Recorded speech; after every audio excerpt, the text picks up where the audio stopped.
6:30, 10 seconds. Tell me when you're ready, Nick. We're ready? I'm going to read the legal notice of public hearing for the Board of Selectmen, Town of Portland, Connecticut, Wednesday, June 23, 2021 at 6:30 p.m.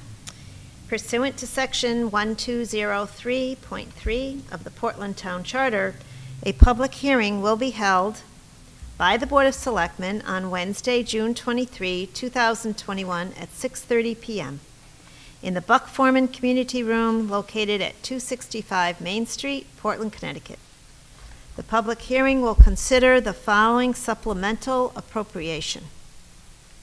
A supplemental appropriation of $145,000 to the general fund line item number 01-023-000-14014, private police duty, and an increase in estimated revenue to line item number 01-000-000-00324, police private duty, in the amount of $145,000. Electors and citizens qualified to vote in town meetings of the Town of Portland and the general public will be heard at the public hearing concerning the proposed supplemental appropriation. This was dated the 3rd day of June, 2021 by Susan S. Bransfield, First Selectwoman, and it was published in the River East on, it was published and was found in the River East. I don't have the exact date here, but I believe it was, yes, I do, June 11th. So the required number of days has been achieved for notification, and I'll open it up for members of the public to comment. And I'm going to ask Nick if there are any comments in the chat. No. There are none at this point. I don't think anyone's even in the room. Okay. We'll wait a few minutes, Nick.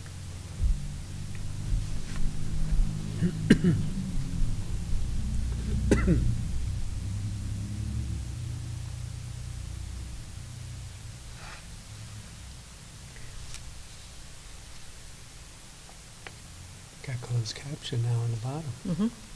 Very good. Thanks to Nick, we have closed captioning Thank you, Nick. on our Zoom calls, and I appreciate that very much, Nick. Thank you for your service to our town. We're going to continue having our meetings in person as well as on Zoom, and we are live on YouTube with closed captioning. We are also recording, so it will be available as a taped session on YouTube. You can access that by searching under Portland, C-O-N-N, Portland Con. You should find it.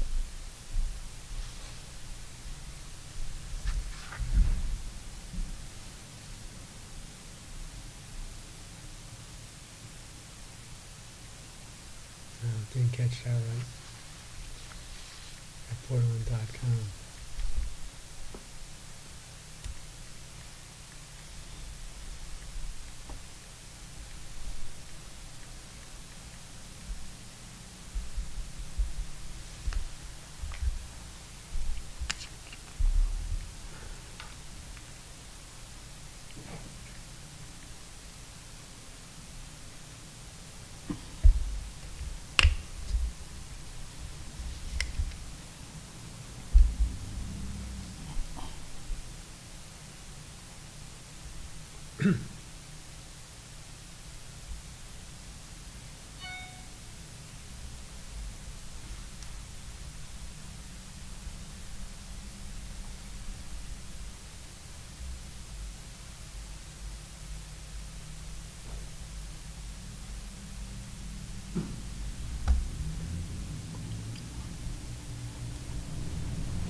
Hi, Janet.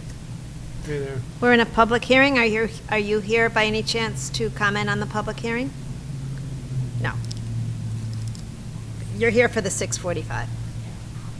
Okay.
Nick, is that, is the closed captioning part of the Zoom, or is that, so it's an additional feature? Yeah, it's an additional feature, and it's like a automatic service that you'll do it. Reason I still, I run the Zoom B Bridge for like the Solidarity Task Force meetings. Yeah. Will it automatically do that? You said or Zoom B. Zoom B? I think Zoom B won't have it, because I think Zoom A is like the paid one, and Zoom B, I think it's just the free. Okay. Maybe not. I don't know. No, I don't think it's free. Oh, it's not free. No, Zoom B is that's still a paid, that's, Also, this paid, I think you can enable it. okay. I can take a look and enable it. I was just curious, if it's there, I'll put it on, you know.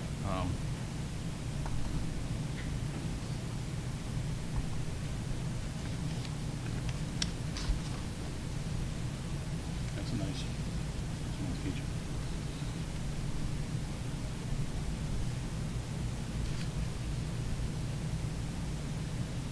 Oh, one other question. I know it's flashing it on the screen.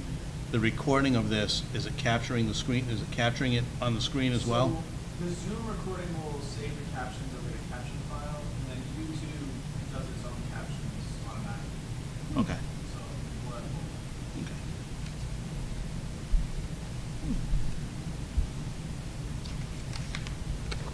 It's a great feature. Hmm. And we used it a lot at RIT because a lot of students are deaf. That's right, there's a school for the hearing impaired, right? Yeah.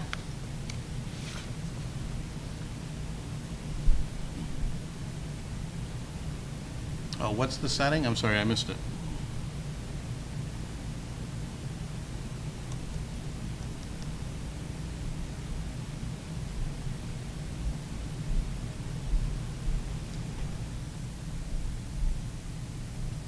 There it is. Huh.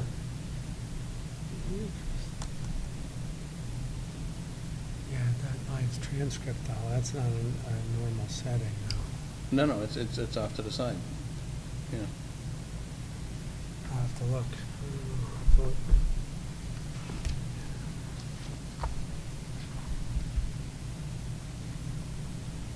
That was the tough thing about masks, is that it's tough to do that. Even if we were using closed caption, you're talking through a mask, is it gonna That's pick it up right. properly? Yeah. I enabled it on TV, so next time you log in, you should see it. Thank you. Thank you. Now, is it still working? Because I'm, Yeah, what I did is I just hit it in the Zoom view over here, but it's still. okay, okay. Well, it is nearly 6:40, so I'm going to have Nick check to see if there's anyone who would like to speak in our chat function. And there is no one, so I'll wait just one more minute. Now, Nick, you said that you hit it, right? Are the people at home seeing the? Yeah, they will see that they have it. I think it's enabled, but I hit it on our screen. Okay. But, so if they, okay.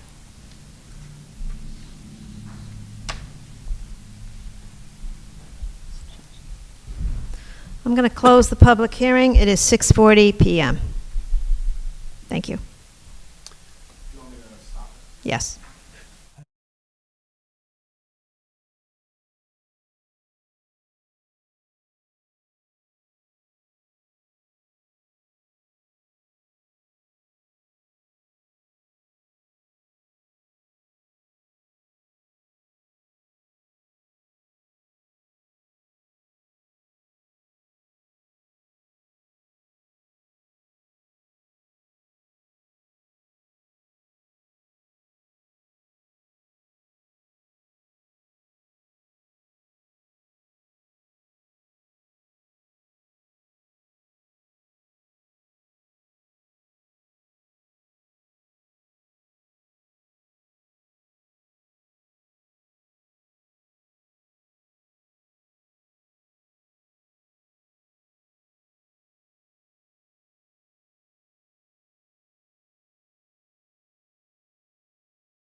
We have a quorum. So I'm giving you the 7-second warning, and are we all set? All right, thank you. We are going to have a guest, Nick, that will be joining us, so I believe we will give the guest a co-host because she may have some information to share with us. Janet Nochek's going to introduce her, and Janet, the best place for you to be would be once we get to that point, to the podium, okay? All right, we're ready to start. So I'm calling the meeting to order at 6:45 PM in the Buck Foreman Community Room. This is a special meeting of the Board of Selectmen, Wednesday, June 23, 2021. And the second item is action on the resolution, which is supplemental appropriation for police private duty expense and increase to estimated police private duty revenue. There were no comments at the public hearing held this evening at 6:30. And so I would entertain a motion to approve the resolution as presented. I'll make a motion that we approve the resolution titled Supplemental Appropriation for Police Private Duty Expense and Increase to Estimated Police Private Duty Revenue dated June 23, 2021. Do you waive the reading? If it's okay with everyone, I'd request we waive the reading, given that we just had a public hearing on it and there was no comment. Thank you. Is there a second? Second. Seconded by Rick Shar. Rick, would you do me a favor and just put the microphone near to you? And Lou and I will be Second. sharing this one. Okay. Are there any comments on the resolution? If not, all in favor indicate by saying aye. Aye. Any opposed? Any abstentions? Motion carries. Thank you. The next item is to set the public hearing date and the special town meeting date for the sale of town-owned property located at 634 Main Street, and this is in accordance with the town charter, section 503D, and Connecticut General Statutes 7-163E. And in your packets, there is a legal notice that we will be submitting for a public hearing to be held on July the 7th, 2021 at 7 p.m. And there is a special town meeting scheduled, if you concur, on July 7th, 2021 at 7:15 p.m. Both of those meetings would be held in the Buck Foreman Community Room, 265 Main Street, Portland. And I'm going to briefly read these pursuant to section 503D of the charter and section 7-163E of the Connecticut General Statutes. The Portland Board of Selectmen shall hold a public hearing on Wednesday, July 7, 2021 at 7 p.m. in the Buck Foreman Community Center to consider public comments and questions, both orally and in writing, on the sale of town-owned real property commonly known as 634 Main Street, the property, to the person entity who submitted the best and highest bid. The public hearing will be followed by a special town meeting to consider and vote upon the sale of the property to Snyder Civil Engineering, LLC, for the purchase price of $222,500 and the execution and delivery of all documents and instruments necessary to effectuate the sale of the property. A copy of the proposed special town meeting resolution is available for public inspection on file in the town clerk's office and online at portlandct.org, and it's dated today, the 23rd day of June, 2021. I'm also going to read the notice for the town meeting, which would be held Wednesday, July 7, 2021 at 7:15 p.m. in the Buck Foreman Community Room at 265 Main Street, Portland, Connecticut. The electors and those persons eligible to vote in town meetings of the town of Portland, Connecticut are hereby warned and notified that pursuant to section 503D of the town charter, a special town meeting will be held by the Board of Selectmen on July 7, 2021 at 7:15 p.m. in the Buck Foreman Community Center. Just checking something. To consider and vote upon the proposed sale of town-owned real property commonly known as 634 Main Street, Portland, Connecticut, to Snyder Civil Engineering, LLC, for the purchase price of $222,500 A copy of the complete resolution to be voted on is available for public inspection in the town clerk's office and on the town's website at portlandct.org. This also would be dated the 23rd day of June, 2021. And I'm asking that there be a motion to approve this public hearing and special town meeting date for this purpose. Are you okay with doing it all in one motion, or do you want? Yes, because that's the way it's noticed. Okay. All right, so moved. Thank you, Jim. I'll second that. Thank you. Jim and Lou. I just wrote that down. Discussion? Yes. Is there a requirement of a certain number of people to be here for the town vote? There is not. Okay. No. As many people as come and vote, provided they're certified electors or those persons eligible to vote, it passes by a simple majority. Okay. Good question. Well, I think we did, just comment, I think we did well with this, I agree. based on the way we budgeted. Thank Yeah, you. yeah. Thank you all. Yeah. Thank you and And, thank Tom. I'm sure Welcome. that Tom had Yep. worked on this as well. I would agree. Yep. We've And worked it's together. being purchased by a Portland resident and business, Yeah, so sort of all in the family. Yep. I think hopefully they'll do something nice with the property, I hope so. and judging by its track record, their Yeah. track record, they usually, Yep, I would agree. yeah, I would so. agree. Any other comments? No, I would agree. I would agree what Rick had to say. I feel comfortable that, you know, what I've seen with the work he's done, that hopefully he'll rehab that building to make it look good. Be an asset up there on that part of Main Oh, Street. yeah, yeah. We're referring to, it is 634 Main Street, but it's also had been the museum for antique fire equipment many years ago, maybe 5 years ago, and it closed. So It it's was been an old vacant. fire department. And right? before that, it was the police department. Or police department, And before yeah. that, How do I- it was the fire department. Okay. Yes, so. there's a Oh, little so bit the of- police department made a pass through there For as a well? while, Mhm. yeah. Oh. So if there's no further questions, I'll call for the vote for setting this public hearing and special town meeting. All in favor? Aye. Aye. Any opposed? Any abstentions? Motion carries. I will ask Nick, I see Mike Hernandez is on. Mike, are you voting in the affirmative? You could He's just on indicate mute. in the chat. Or I mute him. Yeah, he has co-hosts, but. Okay. Looks like there's a little There were no red nays. Yeah. in the bottom. It looks like It he's looks not. like he may be muted. Maybe he's, He's Not by muted. us, but himself. maybe he's traveling and doesn't want us, the noise. Oh, Well, he didn't vote no, so we'll assume.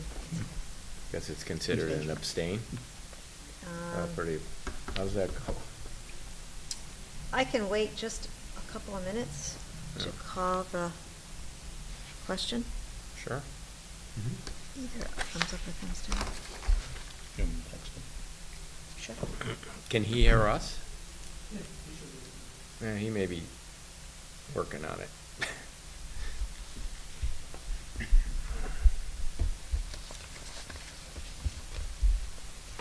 Since we do have other business, I think I'll just consider an abstention at this point. So all yeses with one abstention. And the next is a certificate of thanks, and Mike Pelton is going to read this tonight. Mike? Absolutely. Thank you. All right. May it be known, this note of appreciation is presented by the Portland Board of Selectmen to recognize Evan Mornetti for his unique approach to promote positive comfort amid the COVID-19 pandemic. Evan bolstered spirits as the iconic bear on Main Street while waving to the passing traffic and drawing attention to the first responders, nurses, teachers, etc., and cheering them on. On behalf of the Board of Selectmen and the townspeople of Portland, we do hereby extend a sincere thanks to Evan for his genuine love of our community and wish him all the happiness and health. Acknowledge his 23rd day of June in the year 2021. Thank you, Mike. And I'll ask that you deliver the certificate of thanks to Mr. Mornetti. I would be happy to, with the board's thank you. Absolutely, thank you. Wow. Nick, are we on camera?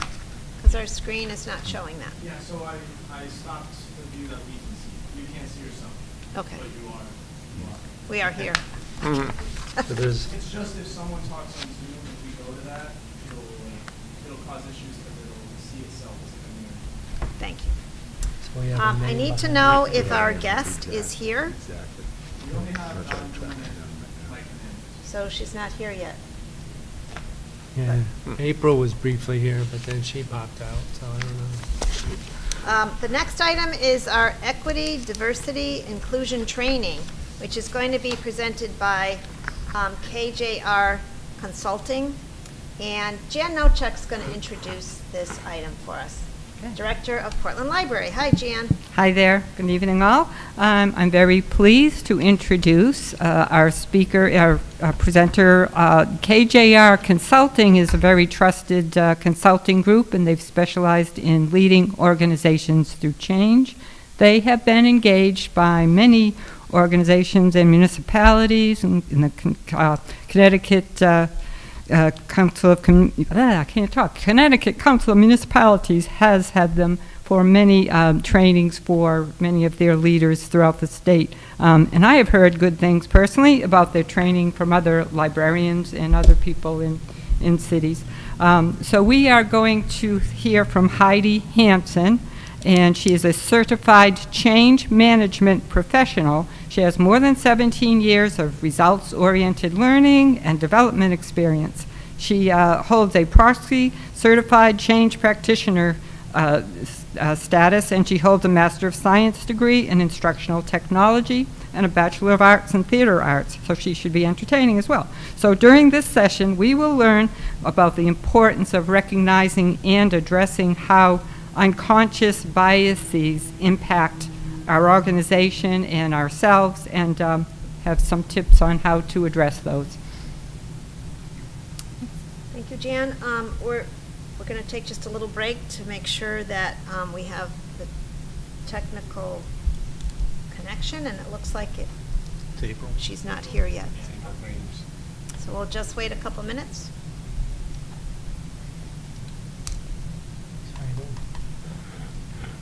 Jan, she has the link to our Zoom.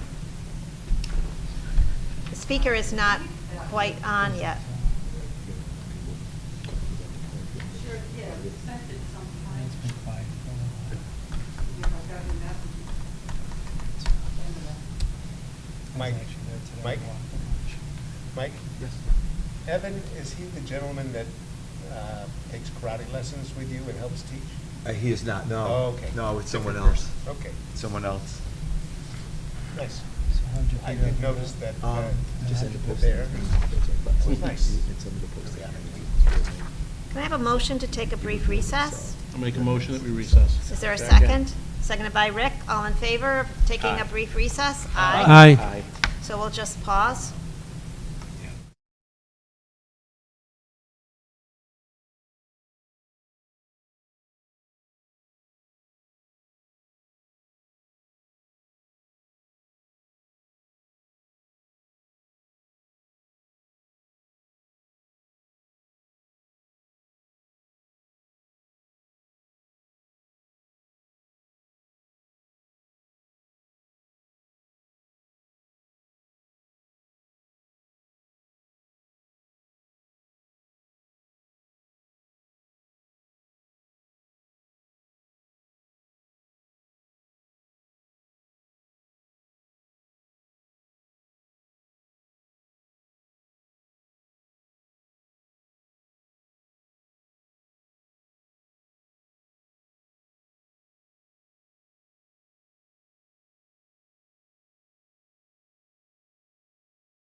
Okay.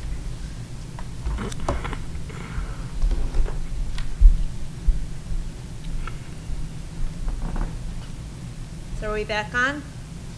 There we go. Okay, we're back from recess. It is 7:13. We took a recess from 7:03 to 7:13. And we have a special guest tonight who's going to speak to us on equity, diversity, inclusion training, and KJR consultant. And I'm going to introduce Ms. Hanson by way of our Director of the Library, Ms. Janet Nochek. Jan. All right, thanks. It's my pleasure to see you on screen, Heidi, and to introduce you to our public and to our selectmen here and first select woman.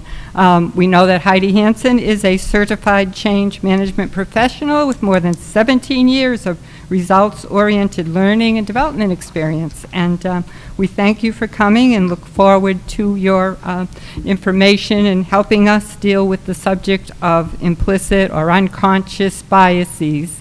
And I know I've heard good things about Heidi there from other librarians, and that you've done many trainings. Your group certainly has as well, noted in Connecticut, among the Connecticut Council of Municipalities. So without further ado, welcome.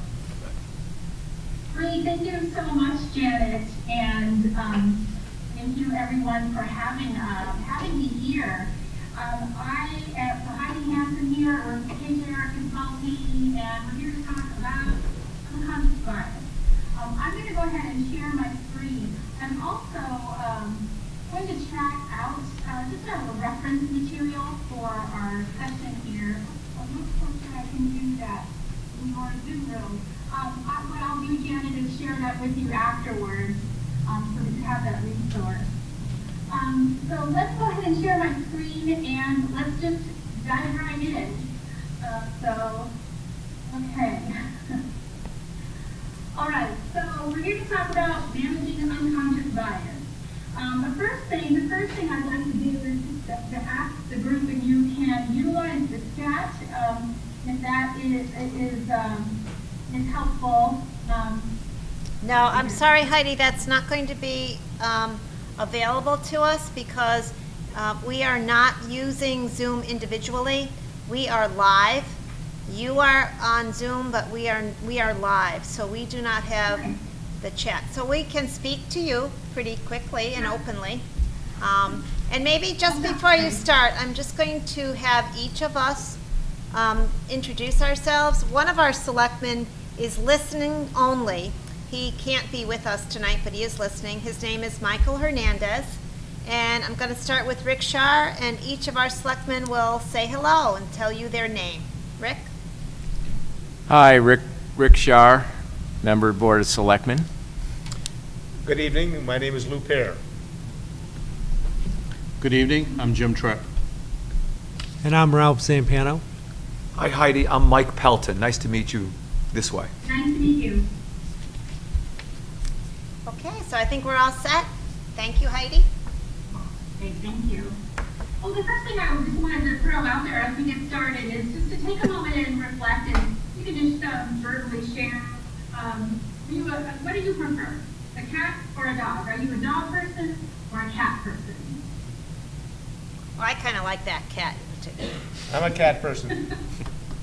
Yeah, cat. Yeah, I'm going with dog, but cats are great though. I'm going with dog, too. Yeah, I'm more of a dog person. I don't like the face on that dog, but generally I'm a dog person partially because cats give me allergies. I like the cat though. I know that in my household, we're definitely a cat household, and I like to refer to my husband as like the cat magnet. But the reality is that we all have our own preferences, and as simple as thinking about it as cats and dogs, what do we prefer? And those preferences really drive some of our decision making. Whether you can also liken it to, do you like chocolate ice cream or vanilla ice cream? Do you prefer the ocean or do you prefer lakes? We all have preferences. And what we're going to talk about tonight is how do those preferences that we've developed throughout our lifetime and our experiences, how do they impact our decision making? And that's going to be our topic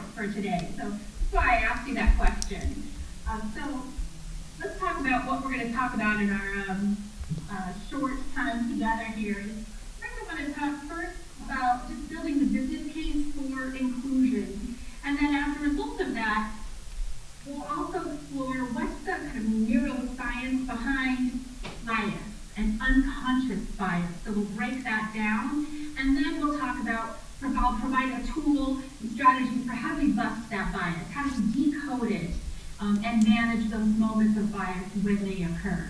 So that's what we're going to do in our short time together. First, every session that we run, we like to start off with a few norms. Norms are not rules. Norms are more guiding principles that we use to engage a psychologically safe environment. And so I ask you to share and embrace these norms. So first is to speak your truth, right? Speaking from your own experience and using I statements. The second is to be brave. Sometimes when we get into discussions around diversity, equity, inclusion, it can be a little uncomfortable. So I'm going to ask you to embrace that and lean into some of that discomfort. The other is to commit to non-closure. We have a short time this evening to converse and to reflect. We're not going to answer all the questions. We're not going to reach the end of our journey tonight. We're just going to hopefully take a step forward. So commit to non-closure. Embrace paradox, right? There's more than one answer. There's more than one experience, and we need to be open to that. And then finally, it's about seeking intentional learning, not trying to be perfect, but also having a little fun along the way. So those are the norms that I ask us to embrace this evening as we engage in our dialogue together. The first thing I want to do is just lay the groundwork and align on some common terminology. And the first term that I'd like to align on is just what we mean by diversity. And so by diverse is what we really mean is really that mosaic of people and experiences, the variety of backgrounds and the styles that come together and bring their unique perspectives, the unique values, the beliefs to an organization or to a community. And the areas in which they interact. So when we think about diversity, that's what we're talking about, is that representation of difference. The other term we hear a lot about is inclusion. So what is inclusion? I like to think about inclusion as I'm a part of the organization or I'm a part of the organization. So you can see up there on the left hand of the screen, I'm a part, meaning I'm a part, I'm not with the organization. I don't feel like I belong there. Whereas the other, I'm grouped and united and I'm really truly integrated and a part of the organization. And when we think about inclusion, we think about really, it's about an us. And it's an organization or a community where all people, regardless of their dimensions of diversity, they feel that they matter, that they feel that they are valued, they're respected, they're welcomed, they feel heard. And as a result, it can help the organization be more productive, help the community be more productive in achieving its goals. So inclusion really, it's about acceptance, it's about feeling as though you really belong in an organization. So when we think about inclusion and we think about people and the workforces, it can be extremely powerful. And the research, the data says that. So the first is that research from Deloitte says that organizations or communities that are more inclusive are 6 times more likely to be innovative. They're 28% more likely to be engaged, and they're 3 times likely to stay in that organization. And those organizations where there's high levels of inclusion are 120% more likely to achieve their financial goals.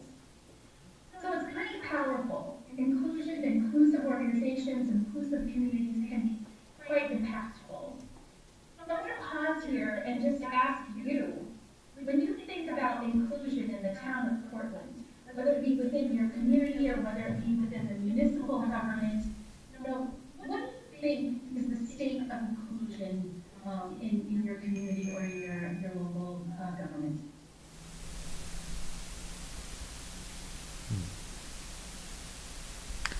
I think room for improvement. Certainly room for improvement, I think. Room for improvement, okay. Can we expand upon that a little bit? Anyone else? Well, I think it depends on who you are. I mean, I think some of us feel pretty included, and in talking with, which is something I do a lot of, talking, I think there's some people that don't feel that they're included.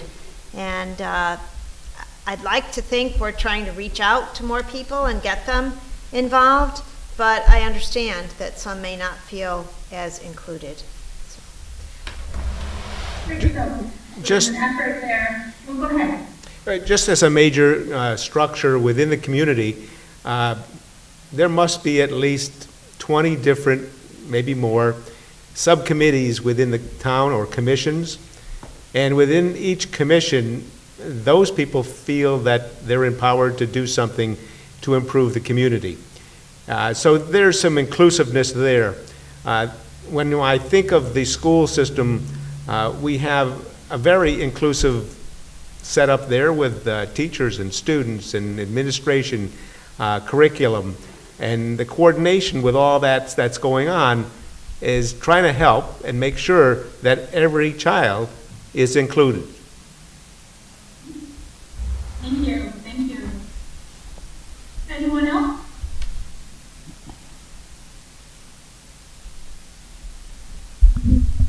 You know, I think there's always room for improvement, but I think I think Portland does a pretty good job of giving people an opportunity to be included if they want to also be included. I mean, I've always felt pretty welcomed in this town, and I have a fair amount of experience from business with other towns in Connecticut, and I have to say, Portland is probably the best one that, I mean, I happen to live here, obviously, but the best one that I've spent a lot of time with, and I know the people that I've worked with on Board of Selectmen and other committees. I've always felt welcomed and listened to. That maybe that's the thing. I appreciate that from our first select woman, that she always has given people that come to our meetings and the selectmen here an opportunity to speak their mind. And as a result of that, most of our decisions are unanimous because we take the time to debate various issues and come to what we feel is the best conclusion. Now, I can't speak for all 9,500 residents, but that's just my personal feeling. And I'm sure there's room for improvement, but I do think the fact that you're here and we're talking about it is just an example of us in Portland that, you know, we want to continue to do things the right way and improve on ourselves. Great, thank you, thank you. It's hard for me to see who might be wanting to speak up next. So is there anyone who wants to add anything else, or I don't want to cut anyone off, I want to be inclusive. No, Well I think, done. I would agree, you know, I think as a town government, we try to do a lot of outreach. We try to have those opportunities. As a community, we try to have a lot of events. But we've also seen in some of the survey data that room for improvement, where, you know, there are pockets, there are folks that feel a little bit like in their segments that they're on an island. I think that's where the room for improvement is, continuing that outreach and continuing to try to provide those opportunities and making sure that for folks that feel like they're on that island, that they are welcomed, and it's how do you engage them. Thank you, thank you. I think, you know, it's important to reflect on why is that? Why does the data say that? And if you were to also look at the diversity within that data, you know, what's the driver in experience? So a lot of times, one of the factors that is hindering our ability to be inclusive, because we can make, you know,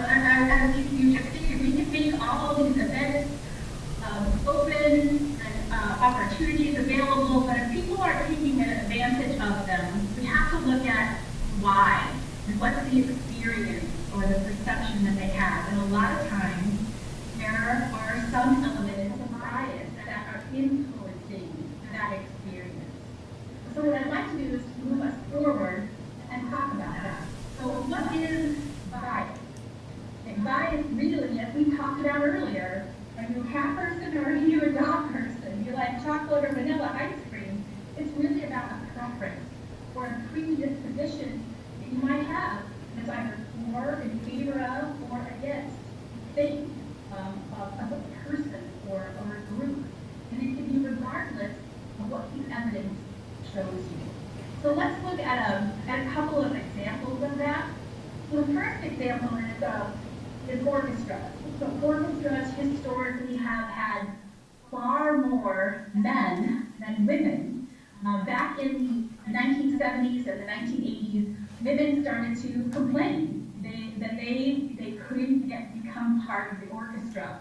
So to help eliminate this bias that was occurring, what they did as they were auditioning is they put a screen up between the panel, the interview panel, and the person auditioning for the orchestra. When they found this, they thought, okay, we're going to eliminate the bias, so we're not going to know if it's a man or a woman. And they found that didn't change anything. They had real intent to try to eliminate bias, but that screen didn't help. But then they realized that for some reason, that when people were, or then they realized that when women were walking up to audition, they heard a click, click, click, click.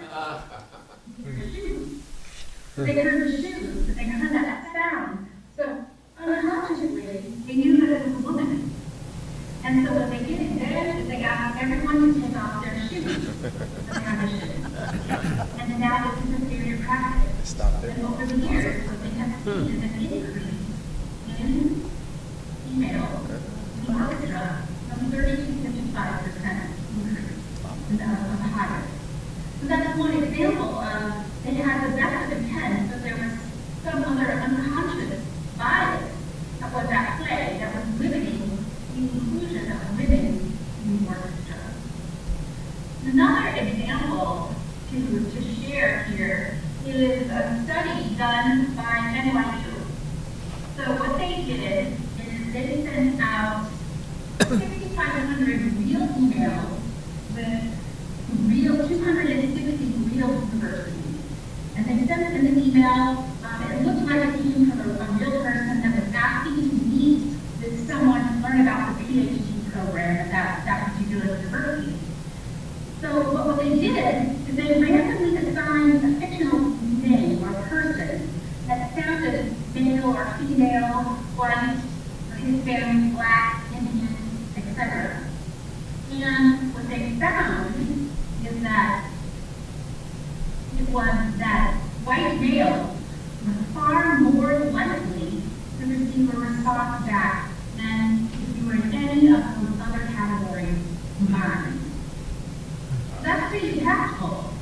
And so while some may say, no, that's racism, it's probably far more likely that those professors that were responding to those emails were just busy. And they can't respond to every single email that they get.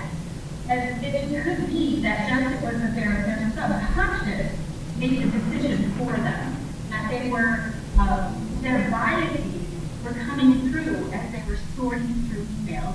And that's what research shows us, that our biases are often more about who we choose to help than who we don't.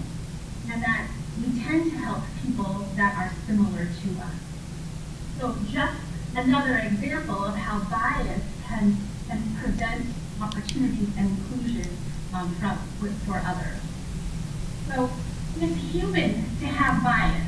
It's a naturally occurring survival tactic, if you will, because it's our brain's actual safety mechanism, because we can't, and it's looking to solve a capacity problem that we have, because we can't absorb all of the information that is coming at us. So let's talk about that. Let's talk a little bit about the neuroscience behind bias. So we have 11 million pieces of information that are coming at us every moment. But our brain can only consciously process about 40 pieces of that information.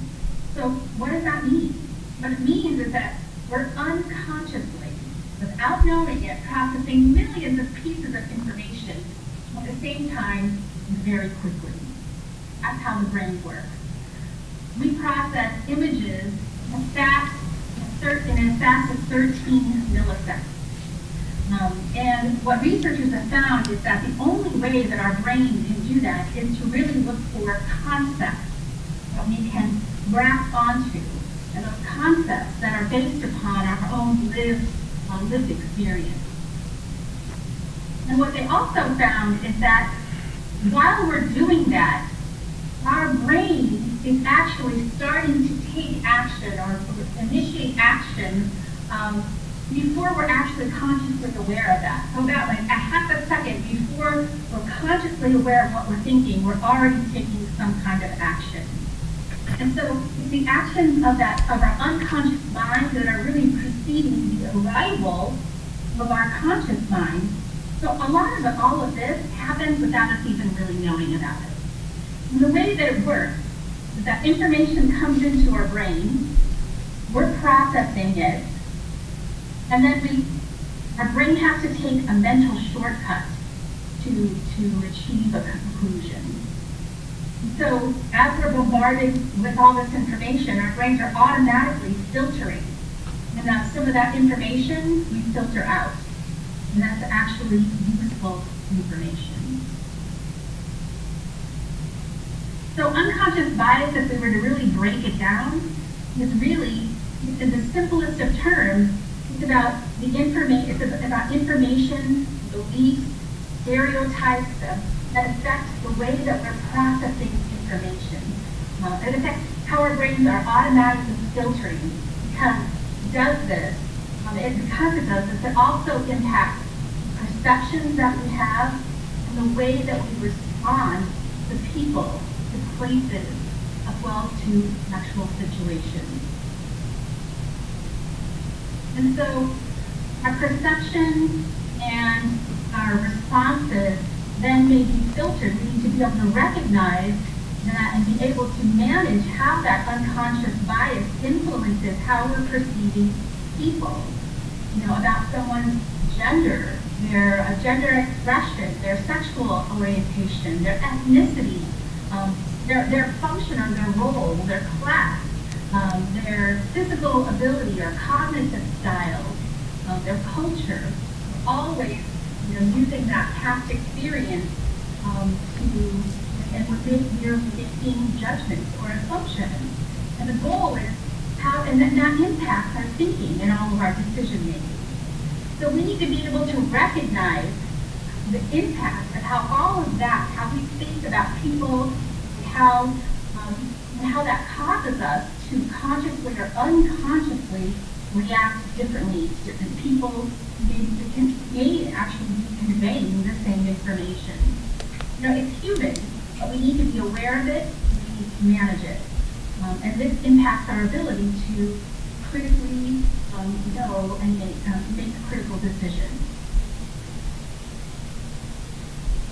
So what I'd like to do is a breakout discussion, but we're not going to do that here. But I want to pause. So when we think about unconscious bias, we said that there's opportunity to enhance inclusion in the town of Portland.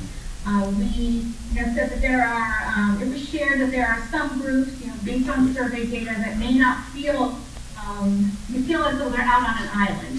So may not feel apart, they feel apart, right?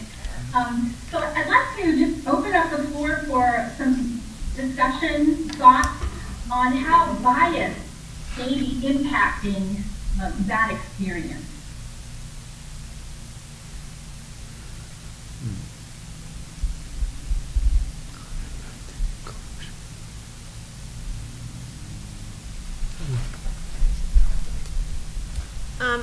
I'm going to take maybe a little different slant, because I've heard this before, and that is a lot of the work that I do, and that there's 7 of us that we do, is very important work. We run the town. We love our town. We want it to do well. But I think that there are some people that may be biased toward local government, that they don't really think it's going to be very exciting, that it's not perhaps going to affect them. Why should they get involved? Why should they come to a meeting? So I think there's that aspect of some of the work that we do. But I think there's also other people that may think, well, I really don't like those people very much. And I can't relate to them, so I don't want to get involved. And some of the things that I've thought about trying to do is maybe reaching out in a more informal way. We have to follow so many laws, so many rules. We have a local charter. We have ordinances. We have to do things in a very protracted, definite way. But if we could, on occasion, have more informal meetings where we're able to go either to a neighborhood, or we're going to a particular street, or even maybe one of the schoolyards or something of that nature, where people may feel more comfortable coming and speaking in a more informal fashion, that might be able to translate that they understand the work that we do, the importance that it is, and the effect that it has not only on their lives, but what they can do to affect us to do a better job. So that is not easy to do when you have to follow so many laws and rules within local government. And so I'm just trying to think of different ways of sort of breaking down some of other people's biases toward what we do, as well as just the way we have to do things, and try to break out when it's appropriate and we can legally do it. That's just some thoughts. Thank you. Anyone want to build upon that? Sure. When I listened to what Susan was saying, I was trying to think about some different things that happen where there are automatic biases within a community. The fact of the matter is that we have Democrats and Republicans, similar to a cat and a dog. We have two different, or donkeys and elephants, I guess.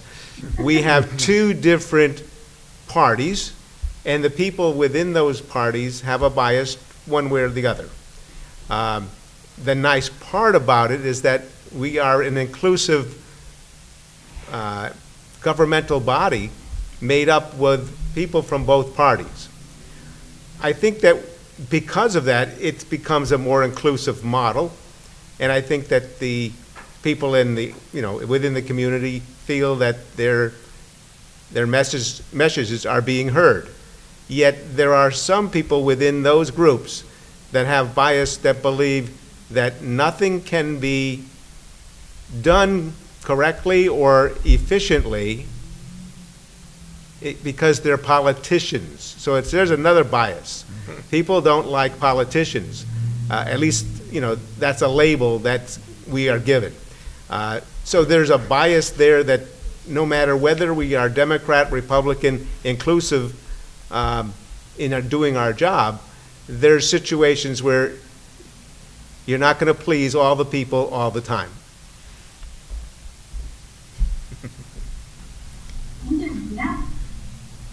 Yeah, and Go ahead if you want. Or. Yeah, what I was going to say is that that is why I think it really it really works well within our group, is because I know there's always, when we talk about elections, it's always about the two parties and the discussions.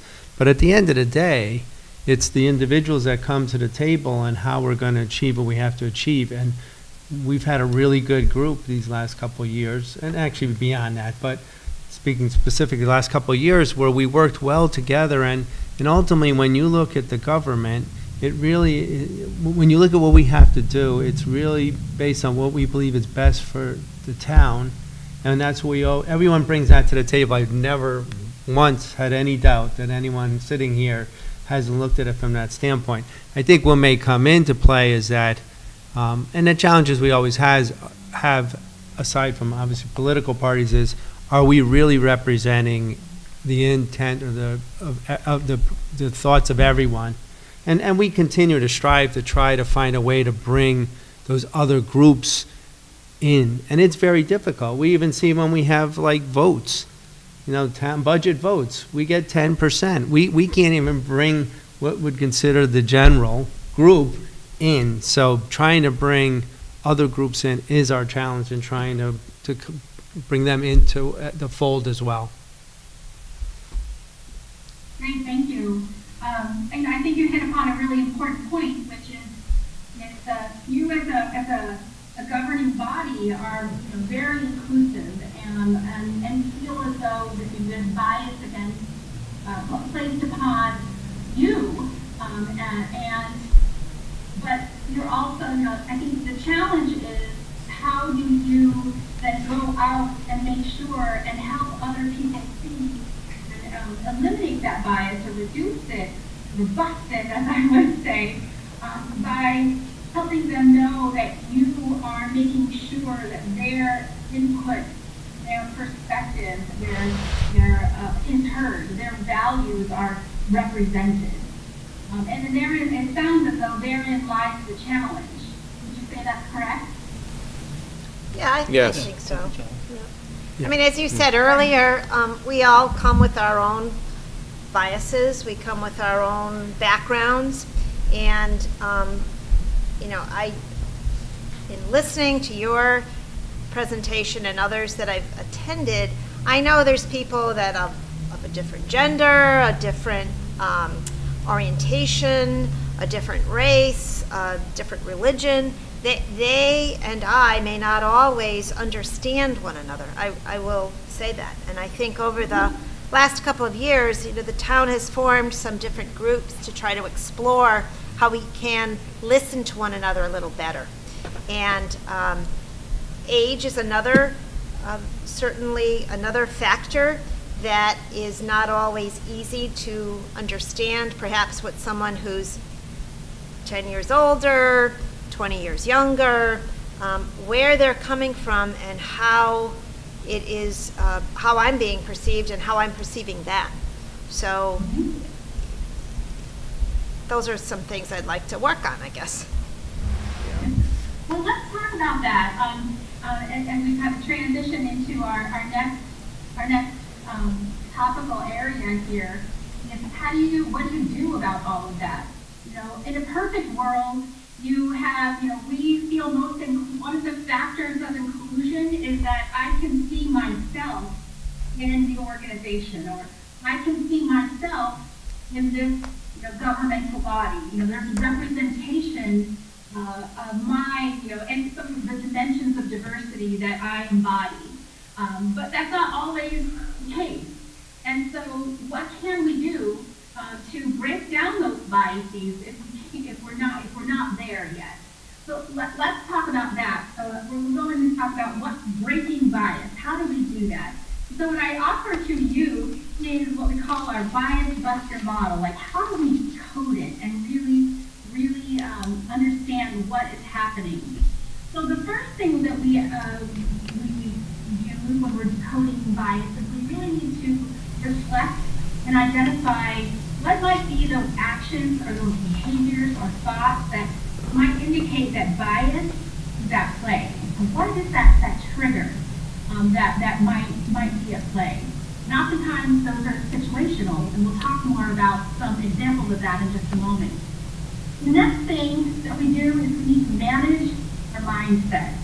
We need to make a conscious decision of our approach, and what are we going to do? What is our attitude that would be different from maybe that impulse? Now, I'm talking about this as I know that I have bias. We all have bias, right? So we'll I think building awareness of what can be done can also maybe help prompt if you feel you are biased, that you are being impacted by bias. You can turn this around a bit. But the first thing we need to do is understand it for ourselves. So what can we do to manage our own mindset as we approach or are in a situation? What conscious choice or decision or attitude can we embrace? Next thing is we need to rethink the people. So focus on how you may be relating with others, especially maybe those that you don't immediately connect with. To your point just a moment ago, I may not understand, and it may be that we're not similar in some way, and maybe I'm a little uncomfortable because of that. How can I still find a way to think about how can I connect with you to get to know you a little bit better? So it's really about identifying these people strategies that really would help mitigate any of the undesired outcomes that happen as a result of bias. The final piece here is about revising your process.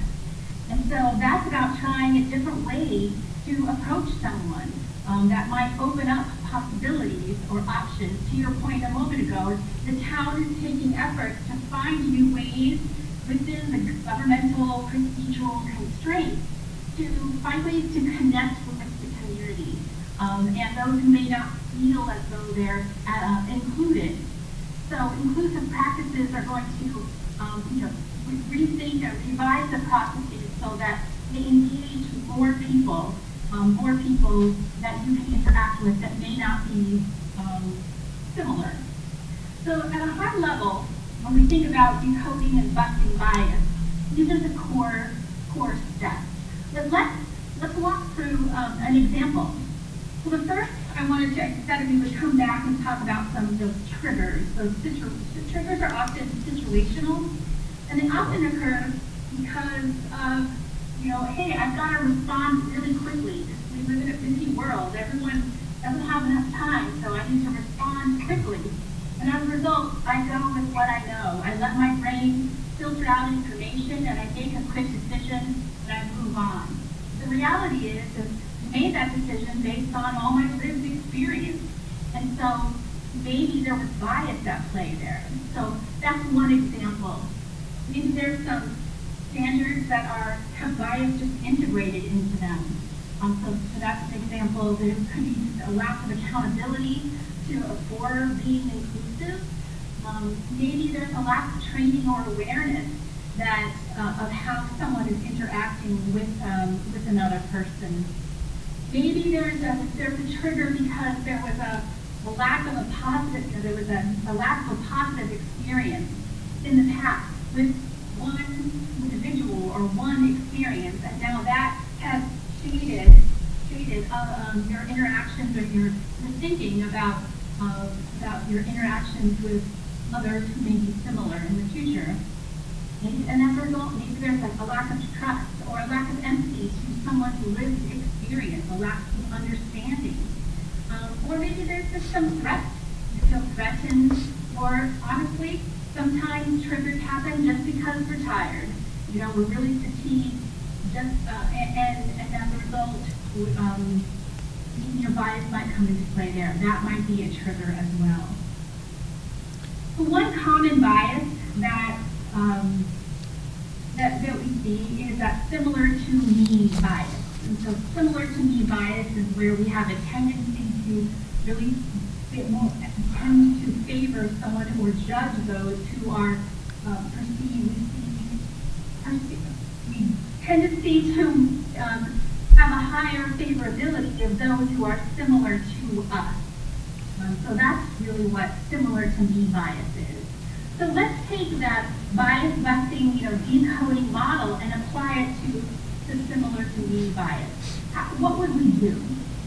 So let's say our trigger. I'm going to throw out a hypothetical here that we have maybe it's a committee, a town committee, and you are seeking to select new committee members. So there's a selection process there. We want to try to eliminate similar to me bias. The first thing we want to do is manage our mindset. What can we do there? Some of the things we can consider is removing this language around what's that good fit. Oftentimes in organizations we look for culture fit. But really, if you think about it, culture fit is really similar, is oftentimes similar to bias. I want them to fit in with the folks who are already here. The reality is that the culture should expand to include that particular individual, not that individual who's coming into that committee or organization has to be kind of molded by the organization itself. The other is to not rely on intuition and that can be quantifiably measured. The other is to keep an eye on what's called likability bias, and that simply is that you hire those individuals that you actually like, personally. That's a very easy trap to fall into as well. So when we think about mindset and managing our mindset, we need to ask ourselves, am I really favoring this person because I like them? Or am I favoring them because I have, there's some clear-cut standards that we're aligning to, that they're really qualified for the role. So then we look at rethinking the people. So some things here to consider is utilizing an objective review process. And so that's where, I spoke a moment ago about setting very clear standards and criteria, skills, knowledge, experience for that particular role or committee. Also, making sure to really utilize and collect multiple perspectives on that particular individual. Are they right for this particular role? And getting the perspective from many different people, a diverse group of people who are going to look at that candidate from multiple perspectives. And then finally, it's about revising the process. So one of the other things to consider is language. Some of the language that might be utilized in postings for committee roles. And is there any bias or anything in there that might cause someone to say, I don't really think I'm qualified for that, then maybe they are. So, really look at the language to see if there's any kind of bias integrated into that language. Utilize some standard questions or a standard process. And then also, it's about varying where you're advertising. If you're looking to grow and be more inclusive and eliminate bias from the process, you have to cast also a wider net if you're looking to eliminate similar to me bias as well. So really look at where you're advertising and are there opportunities to expand that in some way. So I offer this as one very brief example of how you can apply this bias busting model to really look at decoding bias and managing those moments of bias, not only when they occur, but when they might have occurred in the future. So what I thought we could do in our last, last 10 minutes or so together is to really think about maybe an example within the town of Portland where we could think through and utilize a model such as this. Well, I'll kind of open it up for questions, but also any thoughts on how this particular model might be utilized in your work.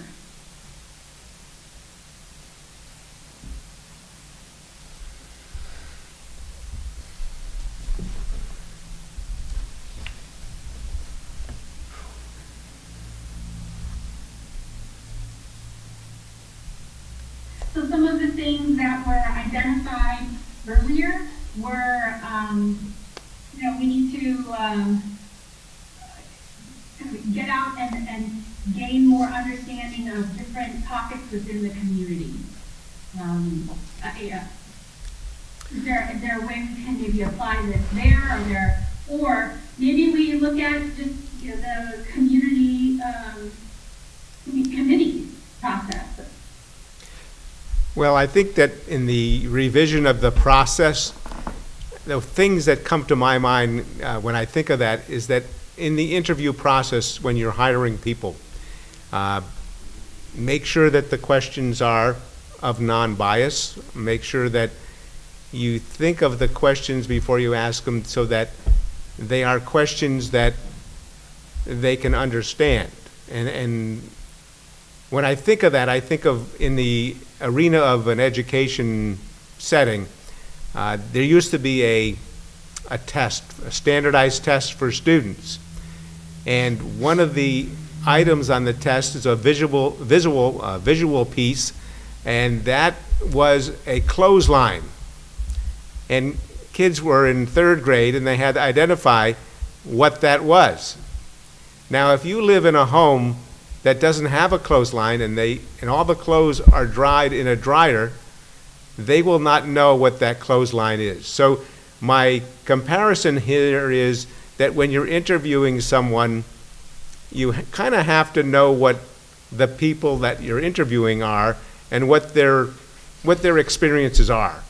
And if their experiences are they have no idea what a clothesline is, then that's a question that you wouldn't ask them.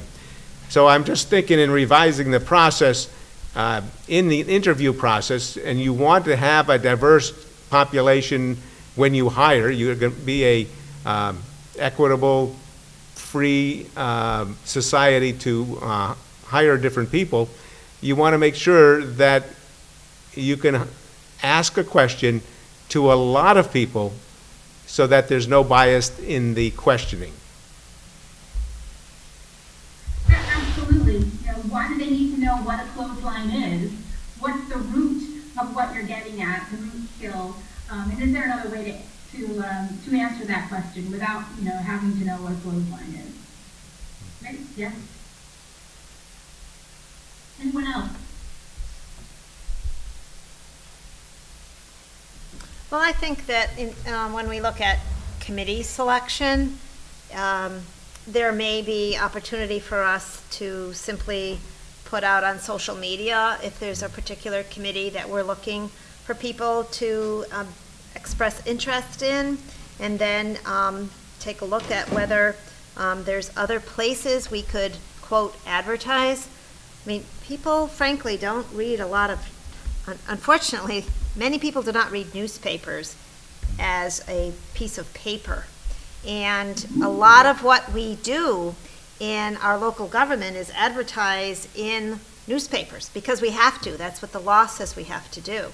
So, but it doesn't preclude us from being able to put it out in another fashion, whether it's trying to get the word out to different groups in our town, or it's simply putting it out on a social media post that, hey, maybe you'd be interested in serving on that particular committee that's going to be talking about our new schools. Or maybe there's a committee that's going to be talking about the way we're paving our roads, whatever it might be. But getting that word out there and trying to explain in a little different language than what we're doing right now. But just some thoughts. Right, exactly. And even to recognize that some people, a lot, my own bias, but a lot of people don't read newspapers. Like I think that's true. A lot of people don't look at social media as well. So that varying approach to really casting the net, to cascade information about the opportunity and the experience that someone might gain from participating on that committee is important. Multiple channels, so I fully agree with what you're sharing. Yeah, I think actually that is probably the biggest challenge we're dealing with right now with anything that we want to communicate out, because you have different pockets that do use certain particular areas of how they collect their information. And so the challenge we have right now is it's almost like we put anything out, you got to broadcast it over in any means possible, because you're trying to get out to every single group. And that's, you didn't have that years ago where it was only in the newspaper. And now what you have is a wealth of ways to communicate. And then you're challenged with trying to reach out to every group. And probably what we have to do is do a little better job of making sure we understand some of those channels on what they use, those groups and organizations, what do they use to get their information from, to make sure that we're actually reaching out and sharing it on that means, so that they're getting access to know that it's available or where they can learn about it. Well, I think that's a great point, because at the heart of that, kind of goes back to some of the earlier conversation, is developing and building an understanding of the diverse groups within our community. And then also, as a result of that, understanding what is the best way to connect and communicate with them. What is the best way to convey information, even outside of just the actual actual communication channel, so that, you know, if we're really wanting them to feel included, how can we evolve our own practices so that they feel that the messages are being, you know, sent to them in a way that they can best receive them.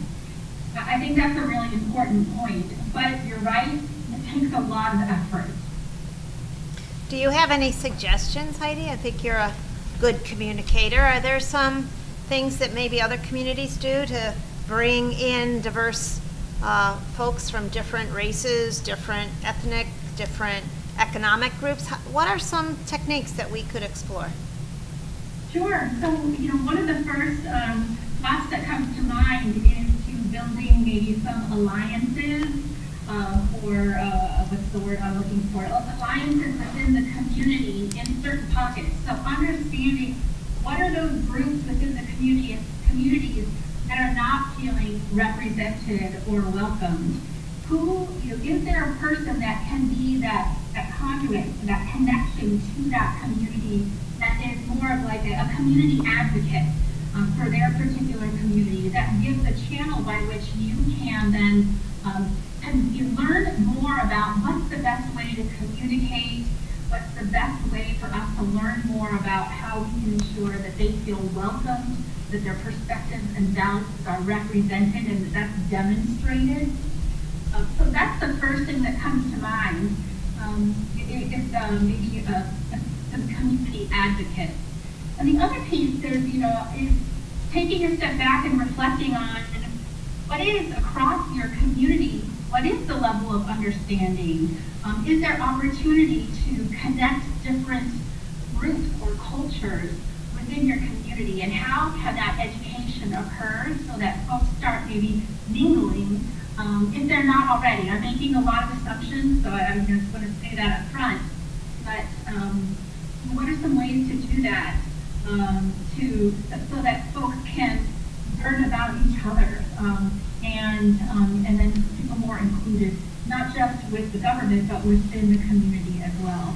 But I think, you know, really thinking about isolating who, you know, what are those groups within the community that you really, really want to bring into the conversation in the town government, and then finding that person or individuals, or maybe there's a social group of some kind that they that they have within that subset of the community that can be that group that will help you build understanding, but also becomes that opportunity to convey and communicate within it. Thank you. Any thoughts about that? Heidi, this is Mike Pelton. Just kind of one thought in general with regards to all this, and it ties in partially to social media, but also the power of in-person versus, you know, kind of the digital communication.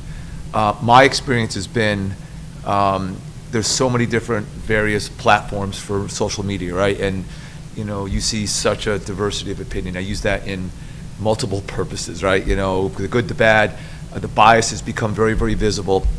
And yet it's also a way of kind of communicating. I mean, the positions we have available, what we're doing in town.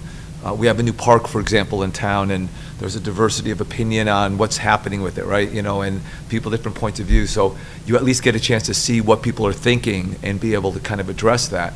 But there's also tremendous value to face-to-face. So my personal experience has been when I'm talking to someone that doesn't really know much about the government, and I explain to them how our board operates, for example. Or when I was on the Board of Education, you know, the R and the D didn't really matter. It was all about the kids and all that kind of stuff. But that communication in person seemed to have a lot more weight. And there was a lot more the look in the eye where they kind of understand it, or then they want to get involved, or when you explain to them that they have the ability to have an impact on the town. In most cases, they didn't realize they could, or they didn't realize there were opportunities. So I guess my question to you is, in your experience, as Susan mentioned, what I know we're coming out of COVID as well, but to me it seems there's a great deal of getting inclusion and getting people in a room, people in an event, people together doing something, maybe a project in town, whatever, it's a mural or an event or building something. But to me, that seems a great way of communicating. As an example, for example, men and their boys communicate by doing a project, painting a wall, they talk, right? Moms and their daughters communicate very often by, face-to-face, whatever. I think as we get older, as we become adults, I think there's a lot of that as well. We communicate actively in different ways by doing a project or doing something together. So what would you suggest community-wide that might use those approaches to make it better and make it more communicative, and maybe help us rethink people, manage the mindset, revise the process, but more together in a project? So. Yeah, well, I think you shared a great example of a mural. We work with municipalities that they embraced a mural project and brought in a diverse group of individuals to help guide that effort. So I think, and so as a result, they connected with them, they learned more about the government and learned more about each other. And so anything you can do like that to create a lived experience, a shared lived experience where individuals can get to know each other, from individuals from different areas of the community, is certainly a great opportunity to do that. You mentioned the park, and there's some diversity of thought around what to do with the new park or what to do in. There's maybe another great example. But what I also think it's going to take is ensuring that you have those diverse perspectives, not just those that are speaking up loudest, but maybe those that just don't feel like they're part of the conversation and so don't bother. A lot of times, even like you mentioned, social media, it's those people that are speaking up who that are the loudest individuals that often see social media, but what about those that are not engaged? So I think it still takes that opportunity to go out, find those groups, find an advocate, a community advocate in those groups that you can bring together. Thank you.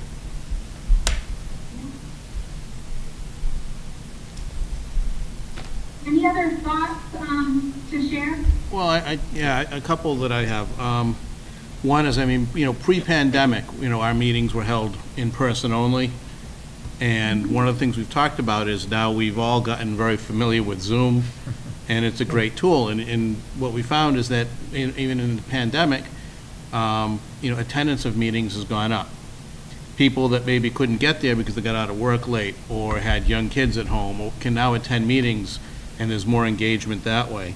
That's something I know as a community we're planning to keep. We want to keep that engagement going. Also, pre-pandemic, we were holding a lot of times at the library, or we would hold these community conversations, these community connections meetings, and we would pick topics. And I think as we look at, as we continue trying to do that as we come out of the pandemic, and as we're coming out of the pandemic, look at some of those areas where there's folks that we're not able to engage and see how can we engage them where they are. Hold conversations there that allow them to bring up topics that are important to them, which will then take those topics and put them into the community conversation. In terms of forming allies, that's something that we've actually had a few social groups join. Social justice groups that have formed.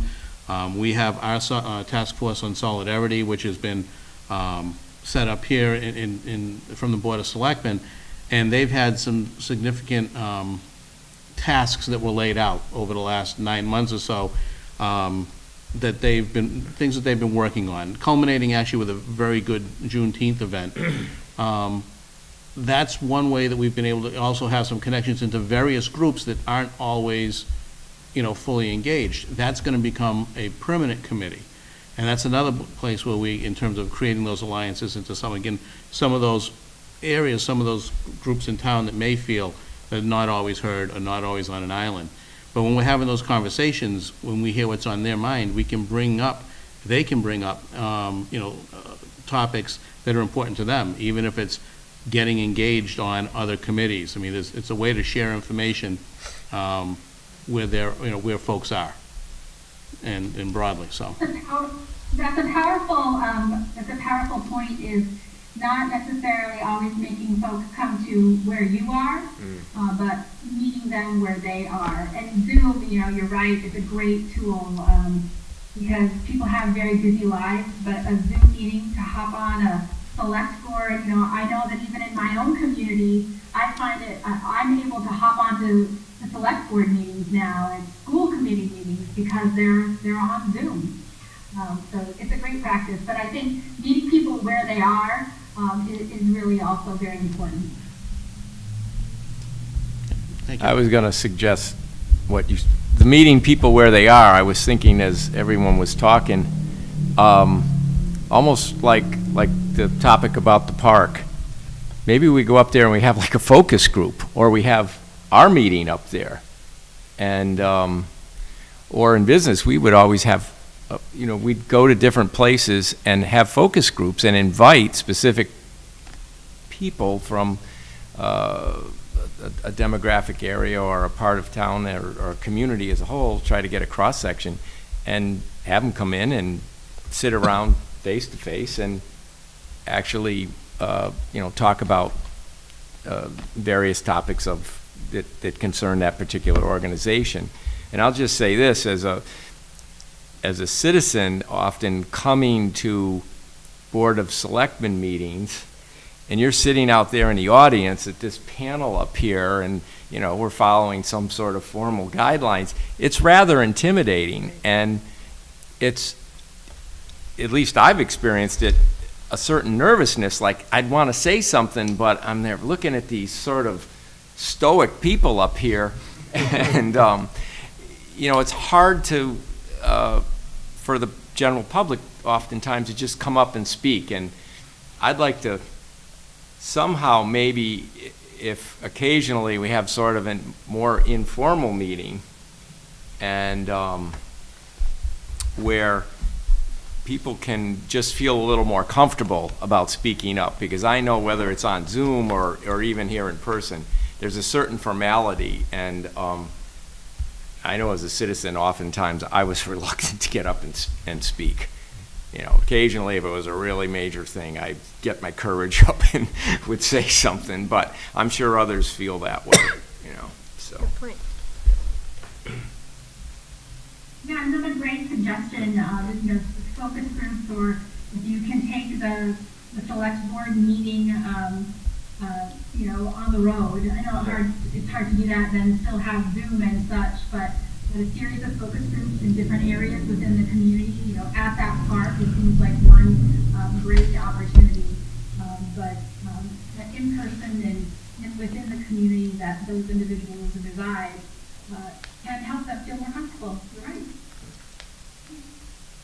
Well, I think I want to be respectful of time, and I think we've talked about several different opportunities to enhance inclusion, but also take a look at some of the biases that might be in play, and particularly that similar to me bias, and then ways that we might decode or break that down. And so what I was going to do in closing, I think we've already really done, which is really to think about what are some of the actions that you as a selectman board can take to start to decode or break down bias and build greater inclusion within the community. So I'm hopeful that there are some nuggets or actions here that you're able to take and pull forward and test and learn within your community. I'm happy to answer any further questions, but I thank you for your time and for the opportunity to have a conversation. Are there any other questions or comments from the board? No. Thank you. Yeah, Yeah, it was thanks. very mind expanding. Lots of information. I appreciate your presentation. It was really helpful. Got us Well, thinking. thank you very much, and have a wonderful evening. All All right. right, Thank you. Have a good you. night. All right, thank you. Bye, Heidi. Okay. This finishes our meeting, so I'll entertain a motion to adjourn. So moved. So moved, seconded by Lou. And all in favor? Aye. It is anyone biased by that vote just now? Were we not at all? You're Sorry about that. doing Couldn't okay. resist. 8:19 PM. Thank you, everybody. That's Good okay. night. You gotta introduce a little humor into that. Gotta have to do.